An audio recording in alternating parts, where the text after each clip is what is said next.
vamos, mediante un proceso con una tabla, a determinar la superficie de este proyecto en metros cuadrados. ¿Cuántos metros cuadrados necesito para tal determinado proceso? Basado en la información de los UDS. Y también en el trabajo y desarrollo directo con el cliente. Hay que tener unas relaciones o vinculaciones o comunicaciones más estrechas para determinar esto, de manera que una vez salvado el tema de la superficie en metros cuadrados, yo pueda también estimar el costo de la inversión de la moneda, cualquiera sea, dólar por metro cuadrado, y me da, por lo tanto, el orden de el tamaño de la inversión que debo hacer para ese proyecto. Eso permite tomar decisiones respecto de la inversión para el éxito, desarrollo o ejecución de ese proyecto. Entonces, el entregable de nuestro dimensionamiento de plantas es una tabla detallada de dimensionamiento por procesos, con áreas que verifica el tamaño estimado del proyecto en metros cuadrados y el monto estimado de la inversión en ese monto por metro cuadrado. De acuerdo con el levantamiento de información hecho en los URS y fundamentado en la experiencia y conocimiento que técnica tiene en múltiples proyectos anteriores, donde sacamos las relaciones de costos reales, aún así, del orden de, hay una pequeña estimación ahí, se desarrolla el dimensionamiento de este proyecto teniendo en cuenta las formas farmacéuticas y los procesos incluidos en la planta.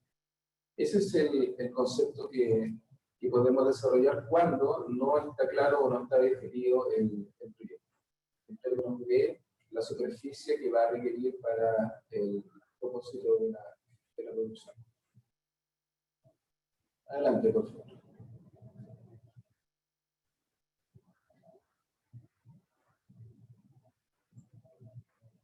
Este dimensionamiento tiene en cuenta los materiales, los equipos de manufactura y las personas en cuanto a las necesidades que debe suplir este proyecto.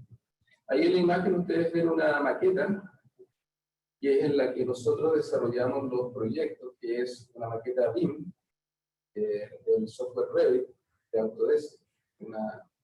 Es un sistema que nos permite poder visualizar no solo las distribuciones, sino que las interferencias entre los diferentes sistemas.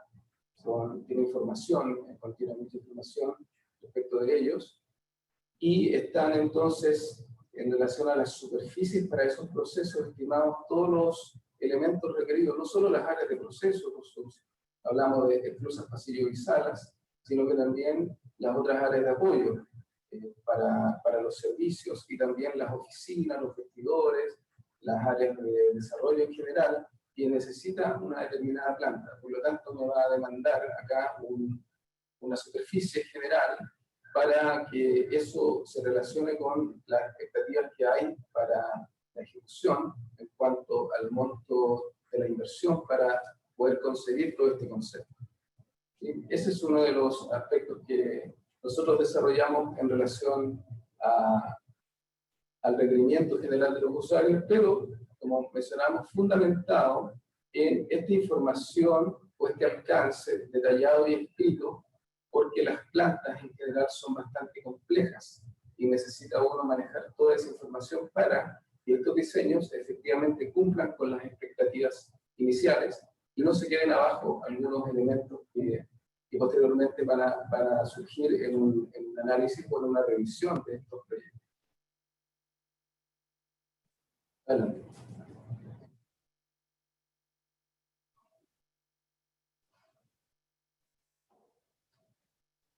Acá ven ustedes el diagrama clásico del proceso de validación. Son bastante familiares, pero queremos acá destacar el complemento de lo que hemos venido desarrollando, que acá se traduce en un solo cuadro. Ustedes ven arriba a la izquierda, en la izquierda superior, el plan maestro de validación, y luego viene requerimientos de usuario en un cuadrito. Si se fijan ahí, en ese cuadrito se resume todo lo que hemos venido desarrollando en esta breve exposición. Siempre estos temas se pueden extender un poco más hasta el detalle de los ejemplos. Sin embargo, esos requerimientos de usuario, como documentos claramente verificables, son los que van a alimentar todo el desarrollo del proyecto hacia las especificaciones funcionales, hacia el diseño detallado, y que, si lo ven un poquito a la izquierda, van a ser parte de la calificación de diseño, el DQ. Cuando yo hago o ejecuto un protocolo de DQ, van a preguntar en un ítem por los URS. ¿Dónde están los URS? ¿Qué fue lo que pidió el cliente? ¿Qué fue lo que se definió regulatoriamente para este tema? ¿Qué fue lo que se tuvo en consideración para el desarrollo del proyecto? Como uno de los elementos típicos de verificación de este diseño, junto con todas las otras relaciones de la GMP, los aspectos de las ingenierías y todo el cumplimiento normativo y regulatorio de los diseños.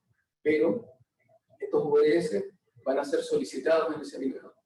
Y si avanzan también hacia la ejecución de la obra y luego la calificación de instalación, posteriormente la calificación de operación, OQ, y finalmente la calificación de desempeño, PQ, nuevamente en esa calificación de desempeño se va a volver a preguntar por los URS, porque en la calificación de desempeño, o sea, en el funcionamiento normal de las plantas en operación, cuando tengan que entregar todos los resultados de la producción y de los sistemas que lo conforman, voy a tener que cumplir con las expectativas que estaban indicadas desde el inicio del proyecto en los URS. Entonces ahí parece que fuera bastante sencillo, pero en las experiencias reales de los proyectos, a veces la relación no es tan directa. Entonces estoy obteniendo otra cosa, o no estoy obteniendo todo lo que quería desde el inicio, por una u otra razón que le llamamos razones de proyecto, pero que tienen que ver con alguna situación que se puede, en este caso, trazar, porque yo tuve, ¿cierto?, todos estos documentos o alguna forma de documento escrito, que puede ser también en otra estructura, dependiendo del tamaño, la forma del proyecto, pero sí voy a tener que cumplir con la expectativa que el cliente indicó al comienzo. Cantidades, tamaños, formas, caudales, producción, etc. Y lo que nos ocupa también desde el punto de vista de las buenas prácticas es que no solo cumpla con las cantidades productivas, los tamaños, los lotes, sino que también cumpla normativamente. Debo cumplir inicialmente con la regulación local. La entidad de salud local me va a auditar, me va a aprobar el desarrollo de la producción de mi planta, pero también me va a auditar, me va a inspeccionar la autoridad de salud sanitaria de la región a donde yo voy a poner el producto. Entonces, en toda la conformación inicial, hasta los PQ, yo debo tener en cuenta estos URS, debo tener en cuenta el cumplimiento normativo, que al otro lado del diagrama va a significar que el desempeño de todo este proyecto, de todo este trabajo, vaya a cumplir con las expectativas generales del cliente y las expectativas también de la normativa o el cumplimiento regulatorio asociado. Adelante.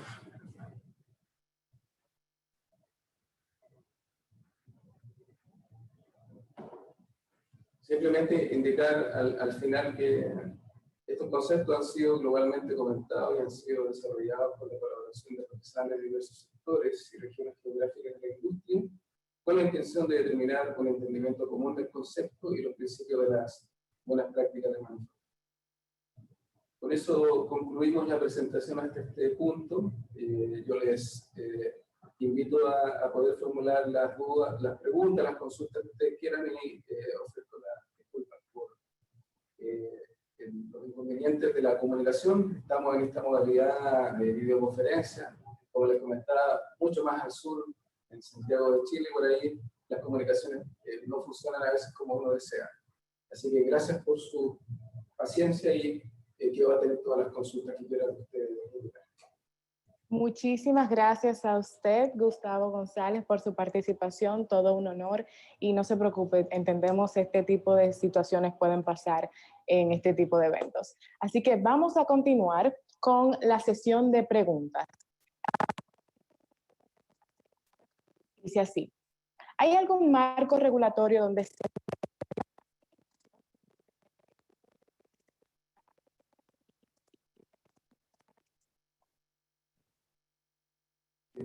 Eso fue acá. Ahí tengo un detalle. Bueno, en general, para los determinados sistemas o procesos o tipos de proyectos, siempre hay referencias generales en las normas y también prácticos de los desarrollos, ¿sí? Que tienen que ver con que se necesitan para este tipo de proyectos. Tienen que definirse en los llamados, en la estructura del proyecto, en los llamados alcances, los detalles asociados a los URS en este caso. Tan específico como algún tema puntual no le puedo decir ahora, pero sí contienen todos las mismas estructuras. Definir alcance, documentar eso, y que esa información sirva como base para el desarrollo o ejecución de las ingenierías asociadas aplicables a cualquier sistema. Perfecto, muchísimas gracias. Tenemos otra preguntita por aquí, nos llega de Elías Villegas y dice así, los sistemas SIP son propios de cada línea de fabricación dependiendo de la tecnología que se tiene. Bueno, los sistemas SIP con C, ¿cierto? Beginning in Place, y SIP, Sterilization in Place, son sistemas de limpieza o lavado automático que se definen para determinados procesos. En general, limpiezas farmacéuticas con procesos, por ejemplo, líquidos, donde tengan que ver con ese tipo de productos, que sugieren tener sistemas automáticos de limpieza para esas redes, ¿sí? Estos sistemas sí se dimensionan de acuerdo a los tamaños de tuberías, a los recorridos que tengan esos procesos, de manera que aseguren, mediante verificación de control de calidad, que esos sistemas de limpieza automáticos son efectivos. Ahí tienen que ver mucho el tipo de detergente que se vaya a usar. Bueno, hablamos ahí de 3T,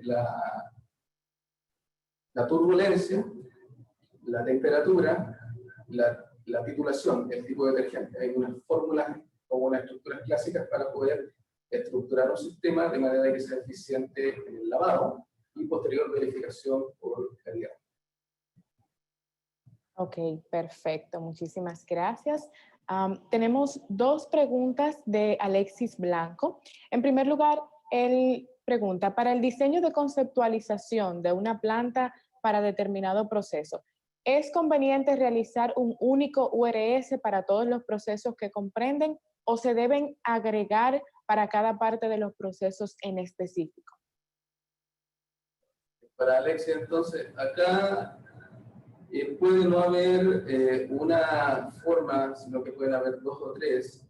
Lo que sí se sugiere es que estos URS sean lo más detallados posibles para poder estructurar estos procesos. Si tienes 2 o 3 procesos, es recomendable hacer 2 o 3 documentos, o más incluso, dependiendo, estamos hablando en abstracto, pero idealmente para un determinado proceso, de formas líquidas, por ejemplo, o sólidas o semisólidas, quisiera poder tener en particular las definiciones o los conceptos para cada cual, para que no se vayan a mezclar o no se vayan a subestimar algunos temas que supongo que son para uno, pero aplican o no para otro.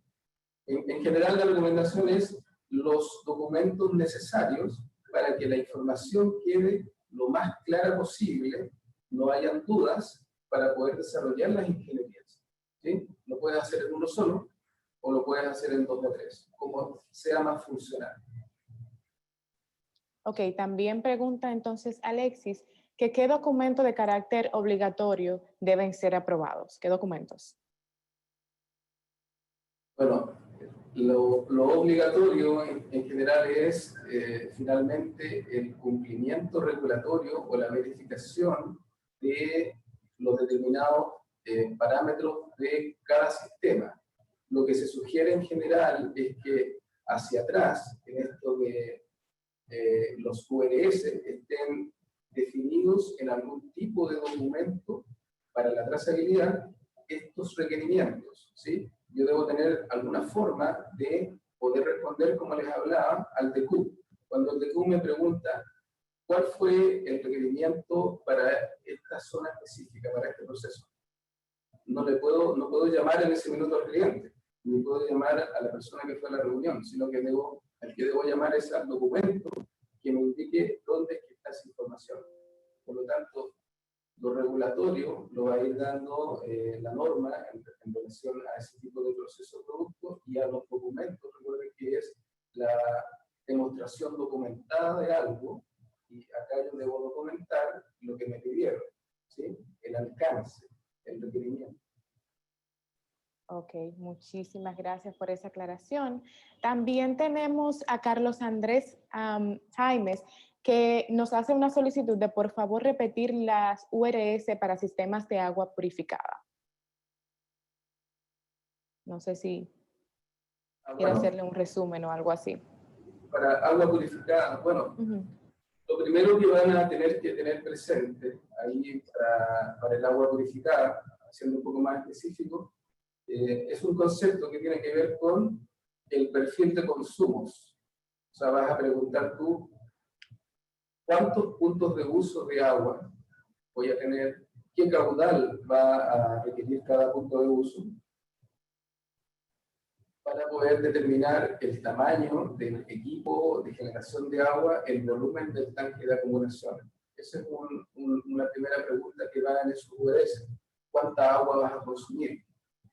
Luego, tiene que definirse un plano, un diagrama PNID que grafique efectivamente esta estructura de partiendo de un agua de entrada, que puede ser un agua potable o un agua calidad OMS, el precio, tratamiento, almacenamiento y distribución, definir la materialidad, definir las ubicaciones dentro del plano de arquitectura para las salas donde van a estar esos puntos de uso. O sea, son varias las preguntas que yo tengo que hacer al cliente para poder diseñar un sistema de agua. Esas son como las generales. Puntos de uso, caudales para esos puntos de uso, caudal general, ubicaciones, etc. De esa manera, bueno, ahí también regulatoriamente entra la norma ASME-LPI, que va a definir o sugiere, ¿cierto?, las materialidades, rugosidades, elementos, etc. Y también pruebas y metodologías para la efectividad final. Pasando rápidamente por cómo se estructura esto con los materiales, cumpliendo las normas MEPE, el tipo de unión soldada con orbital, etc. En la confirmación de los accesorios, sellos y elementos de cumplimiento con la norma. ¿Sí? Si gusta por ahí, quien hizo la pregunta, tienen por ahí mi correo, me parece, la información, podemos responderle luego por correo algún tema específico. Perfecto, muchísimas gracias, ahí está. Tenemos también de Graciela García 2 preguntas. Ella pregunta lo siguiente: ¿quiénes deben conformar el equipo interno de trabajo para armar las URS en las empresas? Y si es un trabajo continuo o cada área las hace por su parte. Bueno, ahí no hay una definición específica, pero sí hay recomendaciones. La recomendación general es que la empresa tenga una estructura o un equipo o comisión de proyectos para lograr conformar o traducir estos requerimientos en un documento general que sea transmitido después a quien vaya a hacer esta ingeniería. Debe estar conformado, sí, por un líder de proyecto o un sponsor. Van a haber interesados o stakeholders de diferentes áreas. Acá siempre es importante que no sea una o dos personas, sino que sea un equipo de unas 5 personas que reúnan las diferentes áreas que van a estar involucradas en este proyecto y que por lo tanto pueda recoger todas esas inquietudes y requerimientos que se traduzcan en un documento hacia la empresa que vaya a desarrollar la ingeniería. ¿Sí? Esa es la recomendación general, lo más representativo posible de los requerimientos, pero con un líder siempre de proyecto que tenga la comunicación directa con la empresa de ingeniería. Perfecto, perfecto. Entonces, continuamos aquí con Alex Cavero, que hace la siguiente pregunta. Para la apertura de un laboratorio, ¿es necesario realizar URS para cada equipo nuevo o se puede generar uno que abarque a todos? Es el mismo concepto de la pregunta anterior.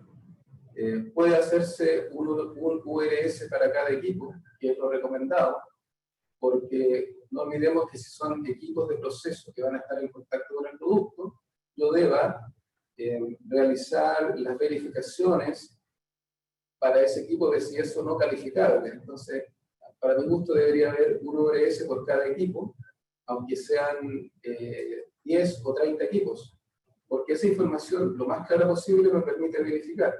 O sea, voy a chequear que la materialidad es la que corresponde de acuerdo a la norma, que los sellos, que los puntos de ingreso y salida, que todos los, aunque sea muy repetitivo, todas las superficies en contacto con el producto de ese equipo cumplan la norma.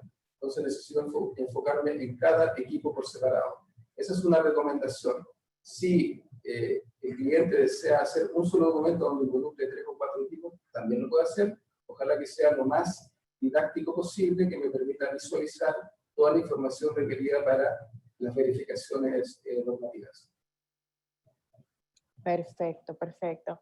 Pregunta el caballero Miguel, ¿qué usted recomienda para el control y operación de áreas con diferencias de presión en HVAC? Bueno, los criterios para el HVAC en general tienen que ver con lo que se llaman sistemas. Dedico diferentes sistemas a determinados procesos. En esa estructura pueden haber, por ejemplo, para un área de sólidos, una o dos manejadoras para poder atender la estructura esta de lograr en las salas, pasillos y esclusas, primero, presiones absolutas. Por ejemplo, una sala puede tener 70 pascales y el pasillo puede tener 55 pascales. De manera que, absolutos, de manera que la diferencia de los 70 con los 55 me dé 15 pascales. Pero en el área de al lado, que también es sólido, puedo tener otra lógica de diferencial, dependiendo de la estructura que yo considere, y por lo tanto voy a tener ahí otra manejadora. Podría llegar a tener 2 manejadoras en un sistema para un área de sólidos. O podría tener una manejadora que me permita estructurar toda esta cascada de presiones absolutas para lograr diferenciales o presiones relativas. Va a depender del criterio del diseño de HVAC para una determinada zona. La cantidad de sala, el volumen, qué sé yo. Hay 2 o 3 o 4 formas de hacer esto, pero va a depender de esas características. Perfecto, perfecto. Tenemos otra preguntita por aquí del ingeniero Lorenzo Moscoso y pregunta, ¿cómo se cumple con los URS de plantas y equipos que ya están en sitio y se adquirieron sin el levantamiento correspondiente de los URS? Bueno, esa es una buena pregunta, porque uno trata de anticiparse o evitar algunas situaciones de este orden para que los equipos o los elementos que se adquirieron efectivamente cumplan. Antes de las compras deben hacerse ciertas verificaciones por calificación del equipo, aparte de las técnicas y comerciales. Pero cuando ya está el elemento ahí, simplemente hay que verificar que tenga ese cumplimiento para la estructura de materialidad, sellos, correcciones, etc. Y si no es así, poder solucionar eso con el proveedor, o simplemente el equipo o no sirve o no se puede ajustar para ese cumplimiento. Siempre es deseable anticiparse a todo esto y hacer las verificaciones correspondientes antes de comprar. A menos que, ¿cierto?, todo este proceso sí se haya hecho por las personas de adquisiciones y hayan obtenido también de parte del cliente un certificado que diga que el equipo es calificable y es apropiado para el uso en el destino o proceso final que se haya concebido. Perfecto, muchas gracias. Continuamos aquí con Eric Ausa, quien pregunta si es aconsejable aplicar el análisis de riesgo para la elaboración de un URS. Bueno, en general la recomendación del análisis de riesgo se usa para el producto o el proceso. Yo consigo cuál es la condición que me va a generar el realizar este proceso en una determinada área. De ese análisis de riesgo donde tengo presente todas las variables relacionadas con el producto, que puede ser de determinadas características. Hablamos ahí de, puede ser un radiofármaco, puede ser un producto tóxico, un producto estéril, o un producto sólido simple, etcétera. Va a tener uno u otro requerimiento del edificio, de la sala, de los sistemas de apoyo crítico, de las condiciones ambientales, de la contención de ese proceso. Entonces, eso es lo que se traduce en los documentos del URS. Ahí es la aplicación más específica de los análisis de riesgo. Aunque estos análisis de riesgo en general, como concepto, se pueden aplicar a muchas otras actividades o documentaciones, pero tienen que cumplir un propósito. Entonces, ese propósito es el que tiene que tener muy claro quién lo realiza o por qué lo requiere. Perfecto. Bueno, continuamos con esta sesión. Ya estamos finalizando la sesión de preguntas y respuestas. Continuamos con Carlos Méndez, quien pregunta cuáles son los requisitos críticos en la determinación URS para sistemas HVAC. Creo que por ahí ya lo habíamos mencionado, pero nuevamente le indico. El sistema de HVAC va a estar asociado a un determinado proceso o producto y va a determinar las variables que mencionábamos.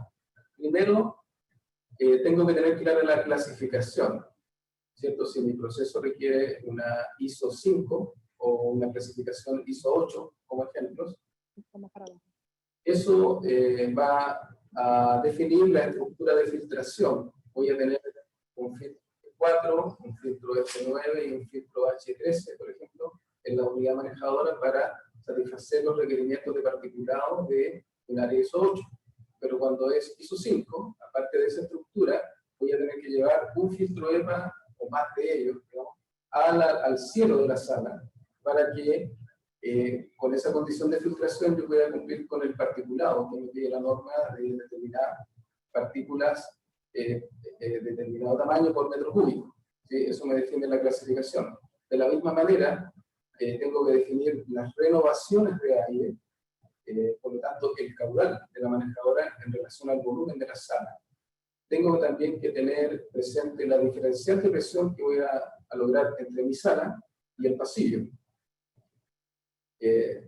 Ahí hablamos hace unos momentos de la presión absoluta que debe tener la sala y de la presión absoluta que debe tener el pasillo, para que entre ellas dos logre una diferencial de presión, sugerida, ¿cierto?, de 15 pascales en la mayoría de los casos, aunque también hay casos específicos dependiendo del tipo de producto.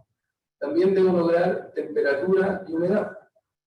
¿Cuál es la temperatura y humedad asociada al producto? Hay productos que son sensibles a la humedad o con humedad controlada bajo 30% de humedad. Y hay otros que funcionan perfectamente, que es la mayoría, alrededor del 55% de humedad con temperaturas de 22 más o menos 2 grados Celsius, dependiendo del aporte energético del equipo que está en la sala, de la cantidad de personas, etc. Todas esas variables o esos parámetros, que son los que después se miden en las calificaciones, son los que tengo que tener presente en los URS para desarrollar la ingeniería de un sistema de HVAC. Eso es más o menos un resumen general. Vuelvo a repetir que si hay consultas específicas y quieran que podamos extender, lo pueden hacer a los correos de Perfecto, muchísimas gracias. Ya saben, también pueden escribirle al correo para obtener más información. La última pregunta del día de hoy nos llega de Gustavo Bedregal y dice así: Si tengo una planta que requiere un sistema de aire comprimido, pero el uso del aire comprimido será para los equipos, ¿es necesario validar el sistema de acuerdo a la ISO 8573? Bueno, la pregunta, o vaya, la respuesta a la pregunta va desde atrás para adelante, en el fondo es, ¿tengo puntos de uso del aire comprimido que estén en contacto con el producto? Si la respuesta es sí, entonces yo debo calificar y validar ese sistema, porque me está impactando en mi producto. Entonces, debo tener presente las características del compresor, del tanque de acumulación, del secador COI, de los filtros, del sistema, el anillo o la ramificación que tenga, pero específicamente de lo que está saliendo en el punto de uso que tengo en la sala, que está en contacto con el producto. Ayuda a tener una estructura de filtración con filtros, por ejemplo, de 0,22 micras, y debo verificar los parámetros que me indica ISO 8573 de partículas, agua y aceite en los rangos para ese uso, ¿sí? Eso sí tengo que hacerlo si es que ese punto de uso está en contacto con el producto. Esa es la definición de sistema de apoyo crítico, al igual que el HVAC, el agua purificada, el aire comprimido también tiene que ser verificado de esa manera. Bueno, con eso finalizamos la sesión de preguntas y respuestas. Le agradecemos muchísimo su participación, ingeniero Gustavo González. Para nosotros ha sido un honor contar con su participación acá en esta segunda edición de Pharma Week 2020. Ha sido un honor, muchísimas gracias. Me despido entonces de Santiago de Chile, espero verlos pronto, y si no, el siguiente año en Pharma Week. Perfecto, queda la cita hecha. Muchísimas gracias. Continuamos con el desarrollo de esta Pharma Week 2020. Recordamos que este evento llega gracias a Farmacia Carol. Llega también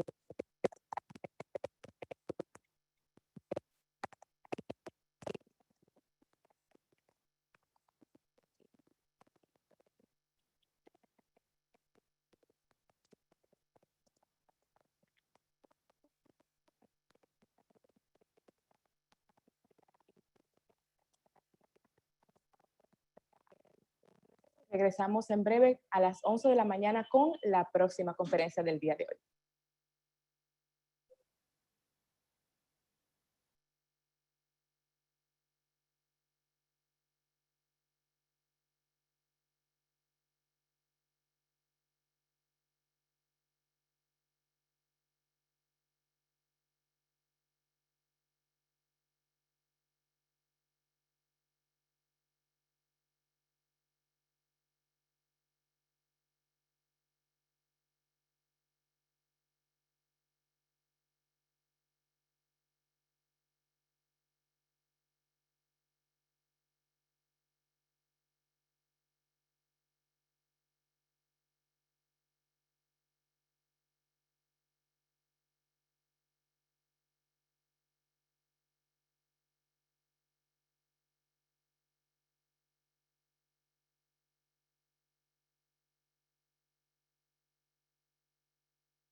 que estás entrando ahora a Pharma Week 2020.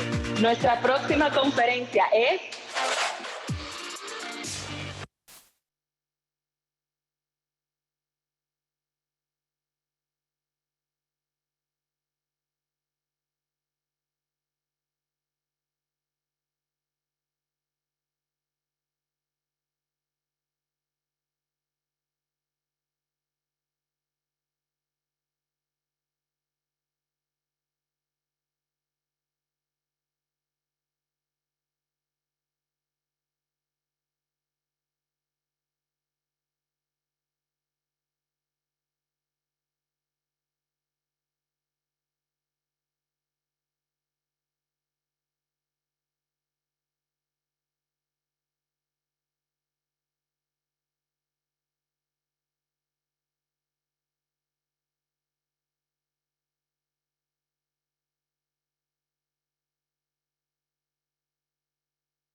Tú que estás entrando ahora a Pharma Week 2020, nuestra próxima conferencia es...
Tú que estás entrando ahora a Pharma Week 2020, nuestra próxima conferencia es...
Tú que estás entrando ahora a Pharma Week 2020, nuestra próxima conferencia es...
Única cadena de farmacia con más de 100 sucursales a nivel nacional, 41 sucursales 24 horas y 17 con servicio drive-thru, cercanía y conveniencia a través de